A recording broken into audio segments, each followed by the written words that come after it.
All right, Diffuser fans, we've got Max from Kitchen Dwellers on the line. Catching him right before he heads to Mexico for the Strings and Soul Festival. We find Max today in Bozeman, Montana. Max, it's 41 where you are in Bozeman. It is literally twice that, 82 degrees in the Yucatan Peninsula of Mexico. Are you looking forward to the warmth and the sunshine? I cannot wait. I'm ready for it. Even though winter came a little, even for Montana, winter came a little bit late. Yeah. But needless to say, I'm ready to get down to some warmer weather down in Mexico. Yeah, we're looking forward to it. Leaving in just a couple of days. What a great way to kind of wrap up the year for this band. Give me the year in review for you, man. Like, how did it go this year? Highlights for you? Man, it was one of the more interesting years that we've probably had as a band. And if I could, if I could draw it out on a chart, it would start maybe towards the bottom of the chart, and then the graph line would just kind of go consistently up. We had, the last year or two it's been a lot of things for the band. We're all in our 30s now, and our mandolin player, kind of to start the year, he had heart surgery, which really was crazy and put us out for a little bit. So we had some people subbing in for him. And then that immediately followed by that, I had my first child with my wife. So I took a little bit of time to be with our son. And so it was kind of a really, really tough hodgepodge. We were constantly trying to figure things out throughout the year. But then I feel like in the last three months, things really came together, and like we've been saying, I mean, I might mention it a couple times, but we just got off of our fall tour, and we all thought it was the greatest tour, most fun, enthusiasm from the crowds, like the band crew, the morale was super high. It was one of the most fun tours we've ever done. So it was kind of really, really wild to have the start of the year be, pretty darn stressful, and then to end it the way we just did. And yeah, we definitely had some great milestones. I mean, we co-billed Red Rocks for the first time with Leftover Salmon, and we had Bill Payne playing with us from Little Feat. So there were a lot of really great moments kind of sprinkled in to an otherwise stressful year. What a wild year. Bill Payne, I mean, Waiting for Columbus, that's for me, that's the greatest live album of all time. Was that just crazy being on stage with Bill Payne? It was insane. I mean, even just, corresponding with him beforehand, I was like, I can't believe I'm talking with Bill Payne. Like, the guy was literally the soundtrack to my childhood. And then, to be backstage with him, and, I was total, I was fanning out pretty hard and getting pictures, and it was so cool. He was like, oh yeah, he's like, let's kind of go for the songs that you guys are going to do. And we would sit down and play them. He's just kind of sitting there, like, figuring it all out. And then we get on stage, and he's just, the guy is. There's a reason why he's Bill Payne from Little Feat. He absolutely crushed it, and it was a pinch me moment and a very high mark in the career of the band. Oh my God! And then of course you had to do Willin', and you did. Oh yeah, which is crazy because Little Feat, they just announced that they're for the time being they're kind of having a farewell tour and hanging it up for a while. So he's a founding member, so he's really proud of all those songs. And it was, we had him on a few of our original tunes, which was also super cool. But yeah, he's very game for any of the tunes that Little Feat does, just because, I'm sure it's a point of pride for him. Absolutely. You think about that band, a band like Little Feat, where it was kind of a stew of a bunch of different musical ideas, and you guys obviously are the same way. But I think back then it was more few and far between. Now it seems the barriers have broke down. Do you think, overall, that music stylistically is more diverse? And if so, where is that coming from, Max?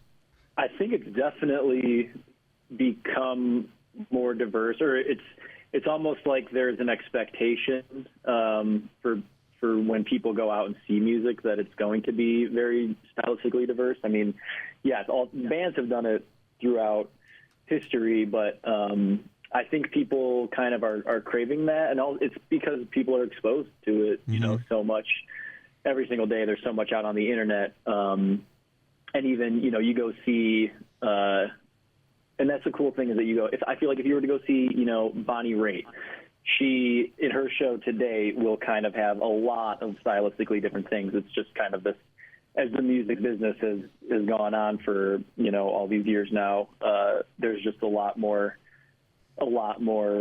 variety. And I think that's also, to be a band nowadays, that everyone has to kind of bring something to the table, because you see this talked about a lot now too, is that, you know, there are, and I don't know if I necessarily agree with this, but I mean, maybe you see some of it. It's just, I see it as talked about, but like that the band, you know, actual bands are maybe not as popular as the sole artist. And I think maybe from like a catapult, you know, interest from a general audience, that might be true. And I think that it comes down to, you know, if you're in a band and you have someone with a sole vision, then sure, that's their thing. But we have kind of made a conscious decision that we want to be a band. Everyone has such different influences. And I think that kind of across the board, if you're going to see a band, that's going to be the case. Everyone in that band is going to want to bring something to the table, as opposed to the sole artist who has their, you know, the band behind them. Yep. No, I think it's certainly more interesting. And do you see that, you know, the diversity in the band, do you see that diversity in the audience as well? Like, you know, you got bluegrass aficionados, you've got, you know, like a jam band, more of a jam thing or more of a funk thing. Do you see that reflected in the audience? Oh my gosh, definitely. We, I mean, I wish I don't get to go to as many shows as I used to of other bands, but I can say, like, for our band, yeah, it's wild. You will see.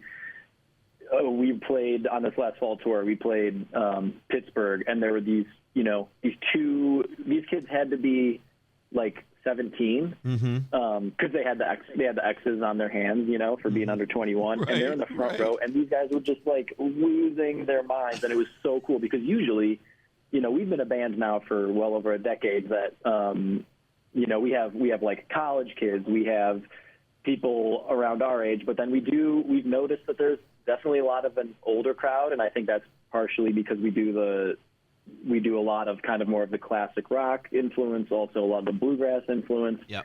So we definitely see the older crowd. To see those young kids in Pittsburgh was really cool.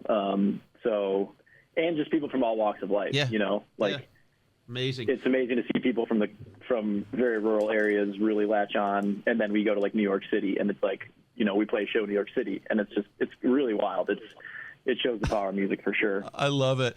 Speaking of New York, I love the EP from Brooklyn Bowl. Like, to do Mona Lisas and Mad Hatters, come on, in New York. That's I mean, not enough guitar in that song, but still, like, wow, that's just like that was one of my favorite things of the year for you guys. I thought it was amazing.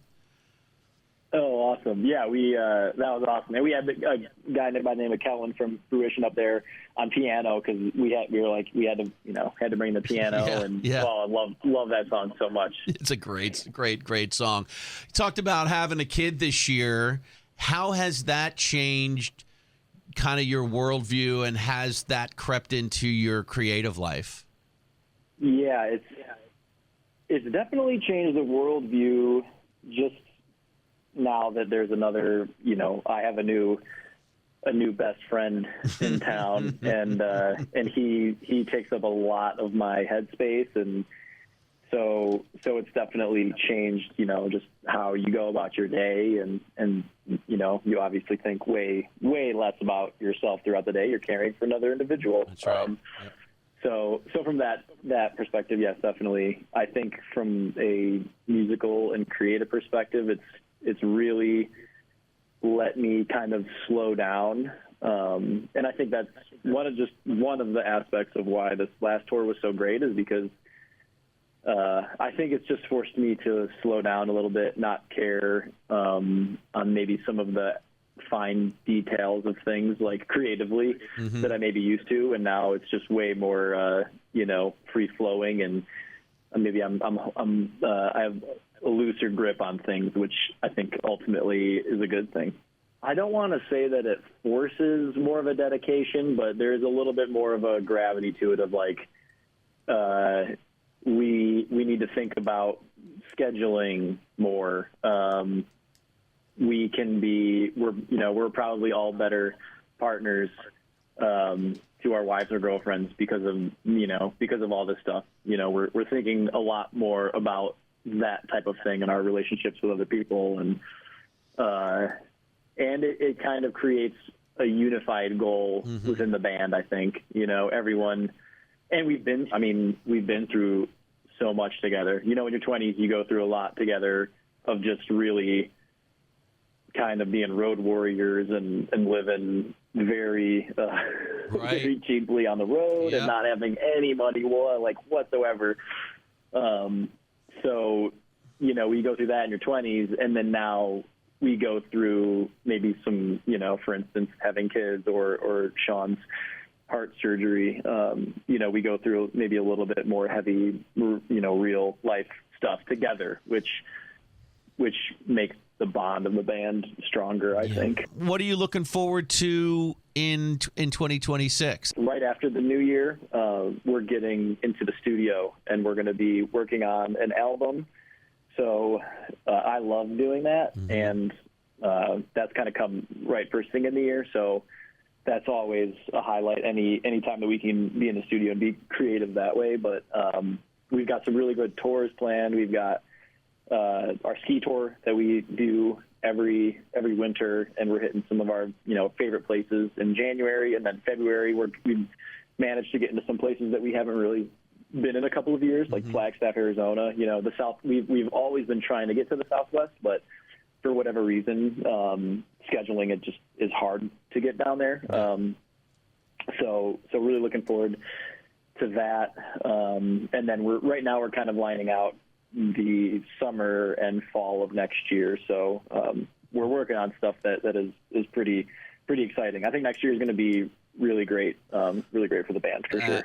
For this new album going in, I think the last one, it was mostly kind of playing live and then maybe a little bit over top of it. Will that be a similar trajectory for this record, where you'll kind of come in and do most of it live, or are you thinking to do it a little differently?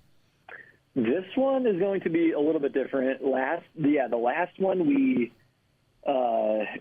worked with Glenn Brown out in Michigan, and he is just an amazing producer, and he comes from he has a deep history of lots of different stuff. And for this one, we're going to be out in Minneapolis, and this is going to be a little bit maybe more.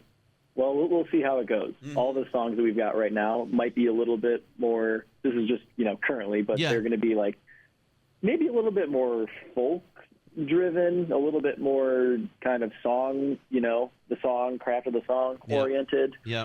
The last one was we just felt like the last album prior to that, we had never really captured our live vibe, because the live show is different than maybe some of our other recordings, but we really wanted to capture that in the last album, and I think we're going into this album being like, let's just worry, about the songs, and capture them. So it might tend to be more acoustic, but